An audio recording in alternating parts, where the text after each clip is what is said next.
Good afternoon, blockchain experts and enthusiasts. This is Alona Zaleska. I'm director at WeTel Blockchain Center, and it's my pleasure to welcome you to our Friday Blockchain Coffee Talk Show.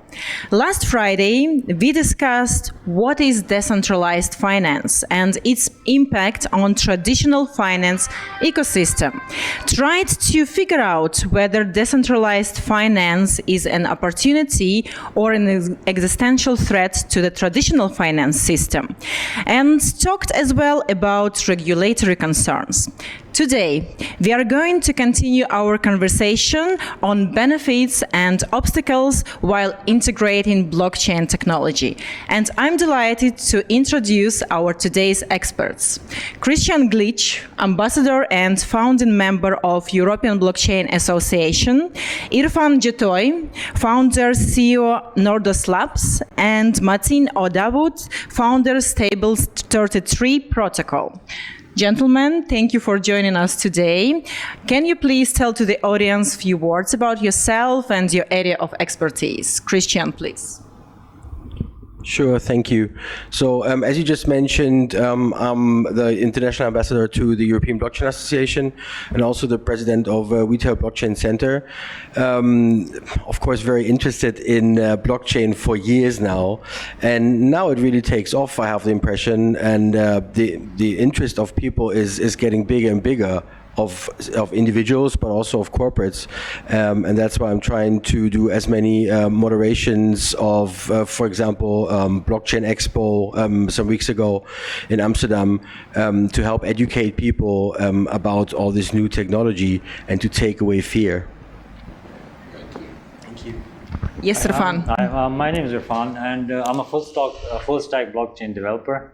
We're building Nordos Labs, Nordos Protocol, which is going to be an Ethereum virtual machine layer 2 protocol. We're also focused on ZK rollups, and that's pretty much basically what we are doing, and soon we'll go ahead and launch our product. Thank you, Irfan. Yes, Martin. Yeah, thank you, Aliona, for having me. My name is Martin. I'm a product developer, not in the IT area, but more the marketing side. Actually, there is science behind creating a product, which many don't know. Like every good solution is actually a product, and there is science behind it. So I entered into the blockchain space like 3 years ago. I was a part of the team who invented the world's first yield-generating NFTs, which was very interesting at that time. Instead of having the JPEG, you have a JPEG which is generating income, which is interesting. And then I moved on to Dubai. I developed several products here, and now finally the stable protocol, which is a new way of savings, which has the ability to pay very high returns in a very short description. Thank you so much. So let's begin, and we will start from the very beginning. So if we look nowadays, there are more than 20,000 cryptocurrencies in circulations. Of course, not all of them are valuable and active, and if we discontinue many of the dead cryptos, still there will be around 11,000 cryptocurrencies. Still a lot. So for the newbie investor, from where to start, which crypto to choose, how to invest, let's talk about this. What can you suggest, Christian? Well, I would say, from my personal point of view, a currency in the traditional way should be stable, and most people very much appreciate a currency being stable compared to other currencies. When we talk about cryptocurrency, most of them are not so stable, which we see right now, what we call crypto winter, which we see right now. So I think at very first you have to decide, are you fond of the frequency? Are you fond of volatility? And if you are, that's perfect. You're going to find a lot of cryptocurrencies, well-known and not so well-known, that are very much volatile. Some are following day traders, copy traders, to make their way through this jungle of cryptocurrencies. On the other hand, some are just focusing on the large ones, which are more expensive, but which make the impression of being more stable. But it's like with every investment you do, you have to find out, do you want to have like a very slow margin and interest, or do you want to have like a high margin or interest but be more volatile? So I think that's the first recommendation I would give. I would add that anybody who's trying to get into this space, they need to understand that we're still in the adoption phase. There's still a lot of things that need to come and be integrated with the blockchain into the real world. So try to find a use case. Try to find something that would add value to the whole of blockchain. That's what we are currently focused on. That's what we are currently actually adapting right now. So any trader who wants to invest should definitely, the basic things are there. You need to look at the market cap. You need to have fundamental analysis on, have a basic understanding of how the crypto world is working, how cryptocurrencies work, so that you have a better idea before you get into the trading. Thank you, Jito. Yes, please. So I will answer from a product market perspective, right? Like Great. A good product is solving a problem. So if anyone wants to invest, he should look at the use case. I catch up here, but I will add, like, what's a good use case, right? Like, you can always have, like, be the fastest, or be the best, be the first. You can be the cheapest, right? True. Or you can be experimental and innovative and create a space where something didn't happen yet. Or if all that is not there, then you load up a product with emotion and a brand. So we have this with meme coins, for example. There is no utility, there is no use case, Dogecoin, but people love it because of the brand. Bitcoin, maybe Christian will maybe agree here, is more a brand than a use case, but it becomes more and more use case. So when I look into a good product, I look which problem is this solving, and after that you look into the target group. Are there people who are actually using this? Just creating a solution for somebody who doesn't need it won't go far. So, and there must be a market for it, and this market, people would want to go the barrier to start to learn about it and to use it instead of anything what was there before. Yeah, this is a good use case. Or you take a good product and make it better. That's also a part of innovation. So there are several things to look at. It's important to solve a problem. And number one, target group, and ideally innovation, because innovation is what's really picking up better than any of what I just mentioned. Absolutely, that's great advice. And what I can add that, of course, you should trade with the cold mind, not be over emotional and not be too greedy, and don't expect the great income immediately. So it takes time. And if we try to break down all the cryptocurrencies, we can see the three categories. Bitcoin, as you mentioned, is like the market leader, and how the blockchain ecosystem start to be established and well known thanks to Bitcoin. We have altcoins, which are alternatives to Bitcoins, and as well tokens, which are using the pre-existing blockchains. So if we talk about each of the category and its market value nowadays, what you can say, Christian? Well, thank you. Well, I think in the eye of the market, and talking about mainstream, as you just said, it's just taken off right now. If we talk about mainstream, we're talking about the small mainstream, and the most mainstream, the people from mainstream are basically focusing on the information they can get quickest, which is Bitcoin, which is Ethereum. So talking about those coins, like the well-known coins, that's for sure something for maybe beginners who look into it, not as an advice from my side, but because it's easier for them to gain information also from insights, what's happening in the market. If you take altcoins, most people, it's my impression and my experience, most people that focus on altcoins are a bit more sophisticated, a bit longer in the market, maybe have more chances of insights, of research, to find proper information about these altcoins. And talking about tokens, funny enough, I just released a research paper called the Collector 3.0, a psychological framework to a successful token launch.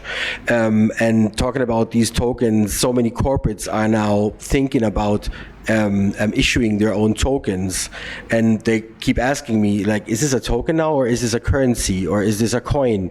And there you see, talking about mainstream, there you see that the sophistication and the in-depth knowledge is not yet there. Maybe it's not even really started.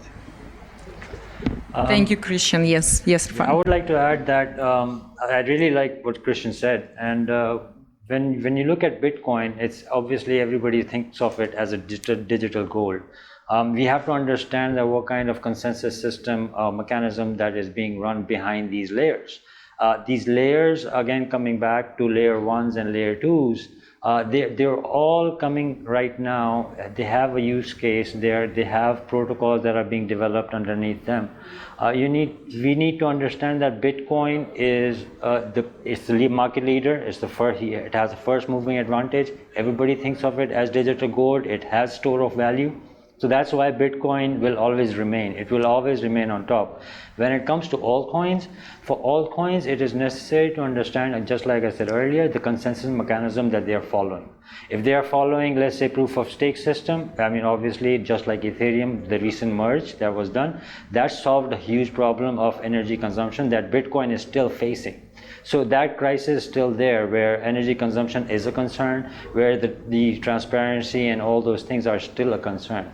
When it comes to tokens, if you look at, we have to see the value the token is bringing.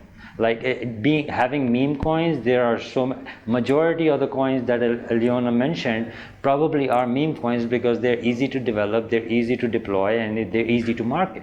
So this is pretty much my take on it. I would definitely suggest to do your research on the consensus mechanism and understand the whole system so that you can go ahead and better make use of it within your life. I mean, how it's going to go ahead and make an impact within yourself.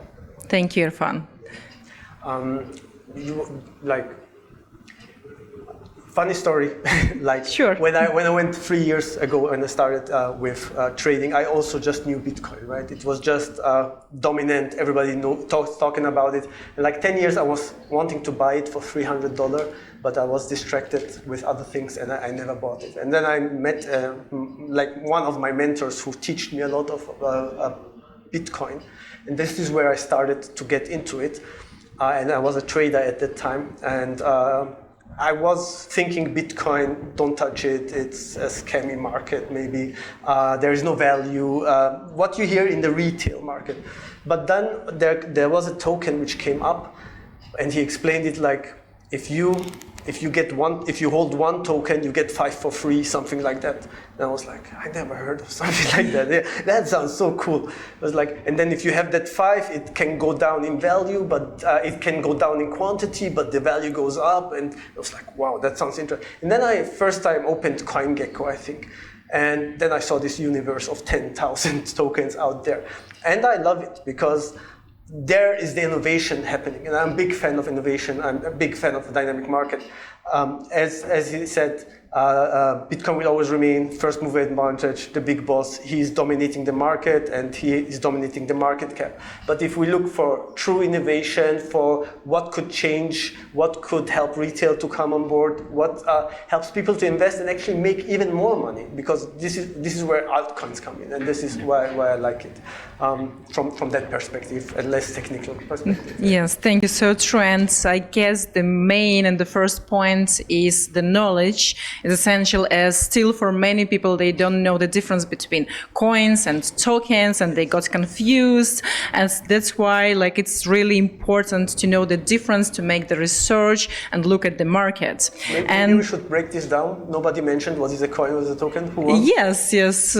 Martin, maybe you can explain. Yeah. Very important to know. A coin is mostly related to a blockchain, right? Like a coin is the token which is running mostly the gas fees of a blockchain. And then you have the token which you can mint on the blockchain, which you can mint on the blockchain, which are running on the blockchain, but they are not a blockchain itself. It's a use case on the blockchain. So actually, altcoins should be called alt token, right? Correct. So we can do that. Yeah. Yeah, perfect. Thank you. And no doubts that still, especially with the pandemic, we see that the significant decline in the use of cash. So the central banks, they start to be open to the idea of the synthetic CBDC. So where the partnership between the private sector and the public sector, and where the CBDCs are regulated by the public sector, but the platform is managed by the private organizations. What do you think about this hybrid model, and there are benefits for the central bank? What are the benefits for the private companies? Can they live together, and what's the potential of it? So talking about the CBDCs, it's the abbreviation for central bank digital currencies, and basically what they do is to simulate a Bitcoin, but from a very central perspective, issued with the trust of a government. What we see in Europe, there has just been MiCA released or basically issued, which is sort of like the regulation framework for those CBDCs. And it is obviously not the decentralized version of what we all love in blockchain, but it's the centralized version. And this can be good, this can be bad, and it has to show how this regulation really comes into place. But there's one word that is that I find pretty interesting, sort of phrase, within all these regulations from the CBDCs, and that's called programmable. So you could actually limitate the money you get from the government. You could be limited in spending that. So if you want to, just a funny example, if you want to buy junk food at a certain junk food chain, maybe you cannot even pay there because the government wants you to buy apples with it. You can buy apples, you can buy pears and bananas, but you cannot buy pineapples, and you also cannot buy junk food. This is meant or this is possible through the phrase programmable. And I find it interesting that it's so openly in this framework suggestions. It's not very prominent there, but it's readable. And of course, governments would say, well, we never do this. But we know how governments work, and because you were asking for the benefits, what benefits they see in something they have to set up newly. And I see it very, very as a very, very interesting development, so to speak. Benefits for the user, benefits for the citizen. There might be some, but to be honest, the proof of concept still lacks use cases. Absolutely. Thank you so much. That's an amazing reply. Irfan, with the CBDCs, we have to understand that on top of everything is the IMF, right? The second world countries, the third world countries, eventually they are heavily in debt with the IMF, and IMF is going to go ahead and come out with a regulation, and the regulation that they can come out with is probably to have every country enable their individual CBDC, so that just like Christian added, that they're going to be programmable. So this is what IMF is going to go ahead, and again, this is just a thought that I'm sharing, but I do believe that CBDCs are going to go ahead and become mandatory for all countries to go ahead and implement within their systems, so that they can be monitored, traced. Habits can be monitored, what people are buying, what are they selling, and everything, which will, again, coming back to what Christian said, that they will kind of manipulate how you spend your money. They will try to find ways, give you benefits, maybe trying to stop you from something. This will be there, and it is imminent, I shall say, that this is going to happen. So that's my take on CBDCs. Thank you.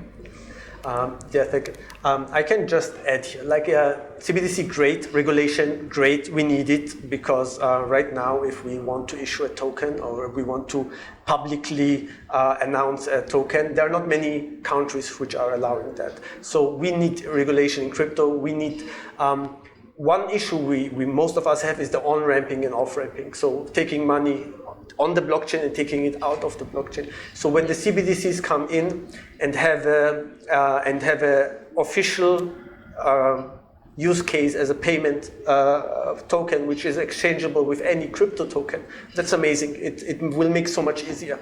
But, however, I have to add here, you have to eye it very critical. We just saw it in an example. Do you know Andrew Tate, for example? By any, yeah. We saw that he was a very controversial person, speaking up about many things. And in a glimpse of a button of few hours, he can banned on Discord, banned on Instagram, Twitter, all everywhere. His banks everywhere get cancelled, right?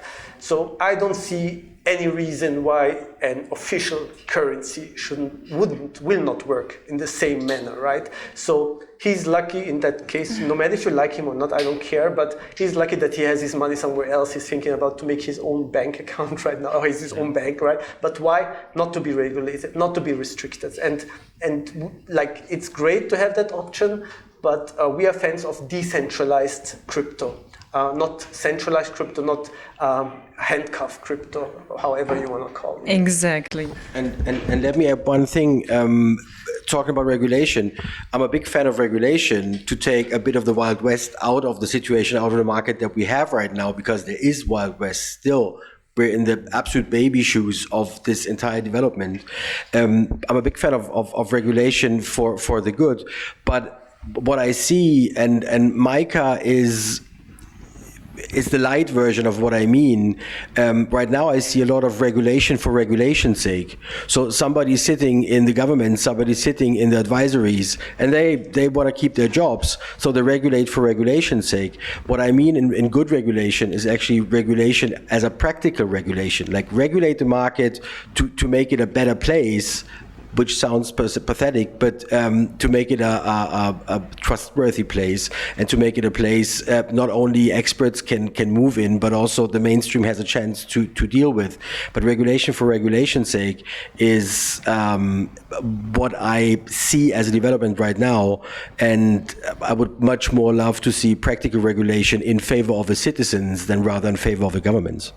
Very true. nice. Can I add? Yes, absolutely, Yeah, yes. very true. I agree here, because most who do regulations are not the ones who are using it. And this is the problem we have. We are lucky that Binance is helping right now to regulate in UAE, for example, or helping to regulate in Paris. So they are getting advice from real professionals. But if you look at Micah, for example, this is exactly what Christian is describing. It's just regulation for regulation's sake. When you read it, you see that they don't know much about crypto, and they're just taking old rules and trying to adapt it on the new part. But we need new rules for new use cases, and not bringing the old world into the new. Absolutely. And talking about the regulations. So if we see the UAE is the most like flexible country, they are in dialogue with the community, and they try to implement a new regulation system. And talking globally, what the regulatory trends are nowadays within the changing world, what we are seeing now, and what's the evolution of the virtual asset regulation nowadays? Well, what I very much liked, and I read through it, it's long, but it's worth it. What I very much liked from practical regulation perspective is basically the Liechtenstein framework. So what they set up is well thought, is Thomas Dünser and his team did a great job to set this up, and to also maybe give some guidelines or some barriers to other countries to what is possible, what should be done, and what maybe shall not even be regulated or only very lightly regulated. What we see in MICA right now is an even longer document with, as I just said, maybe some regulations that don't have to be there necessarily. And if you see what the MENA market, Dubai and the UAE are regulating right now, and how they approach regulation, it's a whole different story. So as you just said, they're engaging in the experts, they're engaging with the companies that of course want to have their say in the regulation, but they take their advice. And when we talk about Europe, it's basically politicians that think of how, as you just said, the old world could be forwarded into the new world, which is just not possible because it's a different world, and it's a different idealism behind it, decentralized, and that's why I find it very interesting that the politicians, European politicians in other countries as well, are thinking they can be the experts and regulate something some of them, don't really understand. I would add that in UAE I believe we have RegTech, they are primarily focused on how regulation is going to come into technology.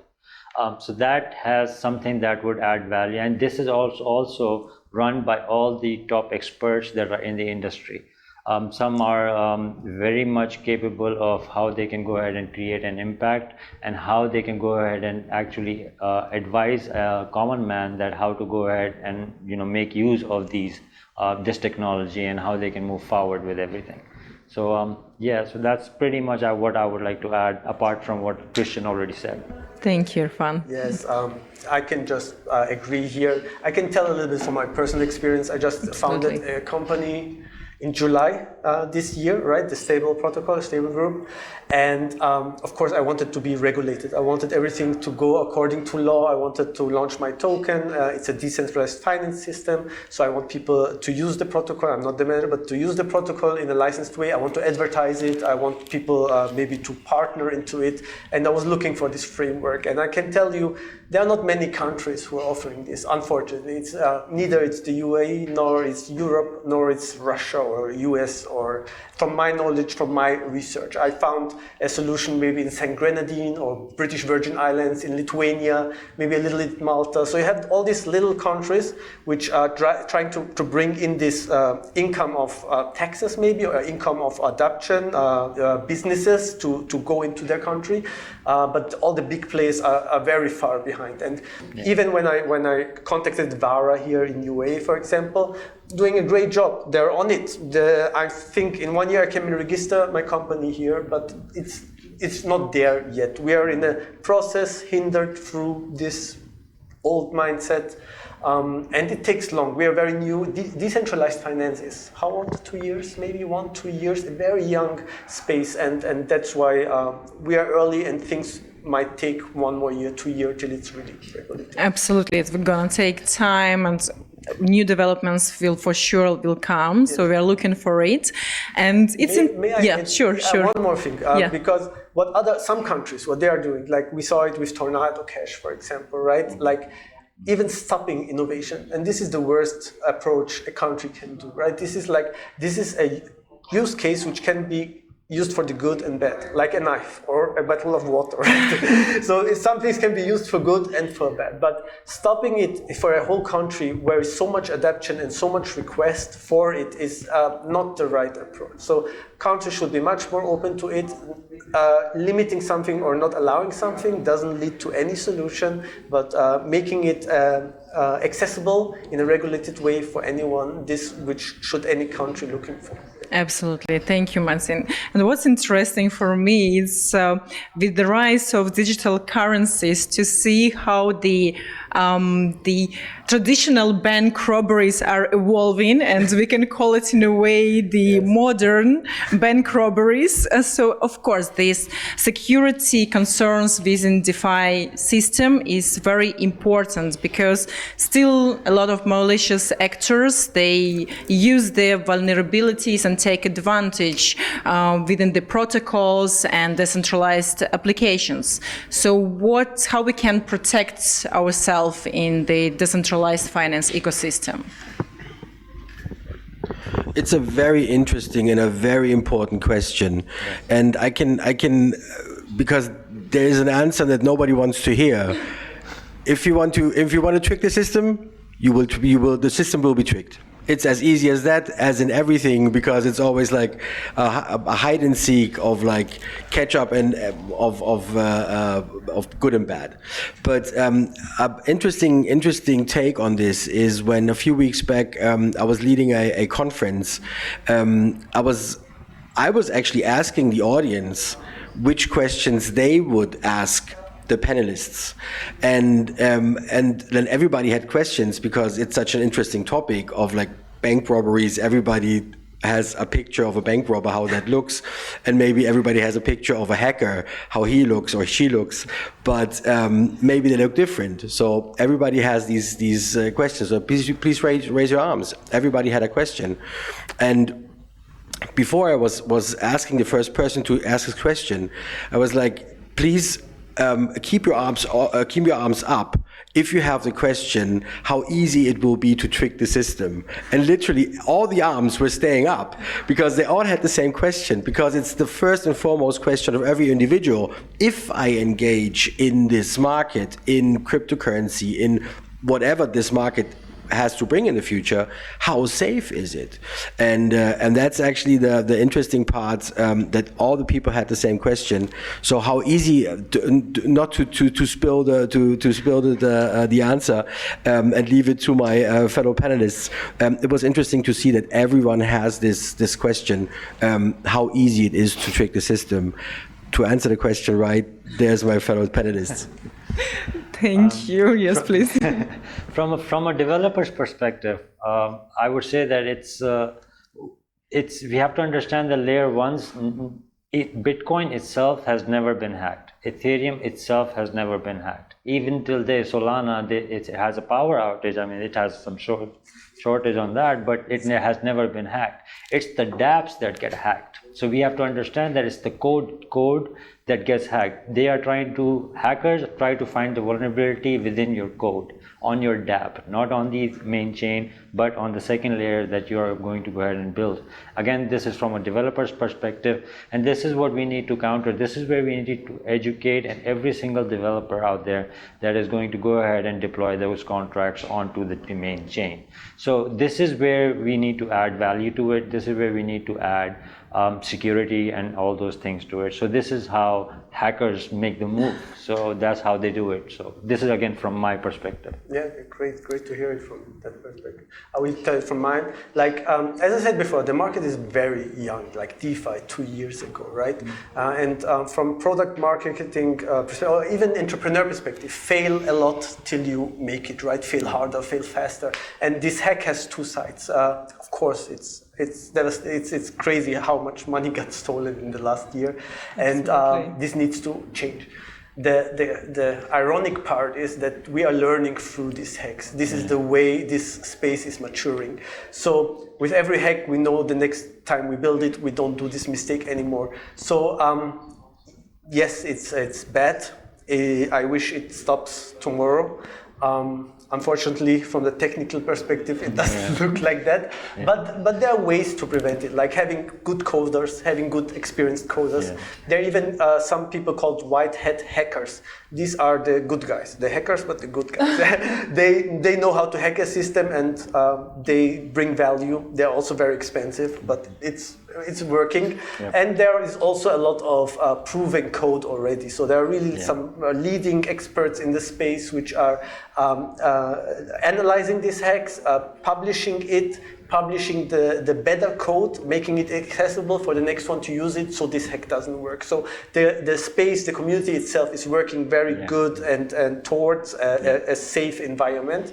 And we can just, if we keep going that way, one day I'm very positive these things will be much less. Absolutely, yes. And may I add one thing? And it's very well valid what you said, especially what you said, Irfan, about the dApps that are being hacked. Level 2 is being hacked. Yeah. And when it came to NFTs, and people thought like, well, this is easy to get rich very shortly in very quick time. I have the hint for people, for individuals, to maybe take some greed out, but get more time in to research on the second layer details on a smart contract, because your NFT is stolen not because of anything, but just because you have an NFT that came from an unknown source, maybe with a funny smart contract, and that's why your NFT is not there anymore. And if you take the greed out and put the time in, I think it's a good advice. Yeah. Thank you. Yes, unfortunately, there will be always somebody who will try to take advantage, but with more experience, with more time, we will learn how to protect us more.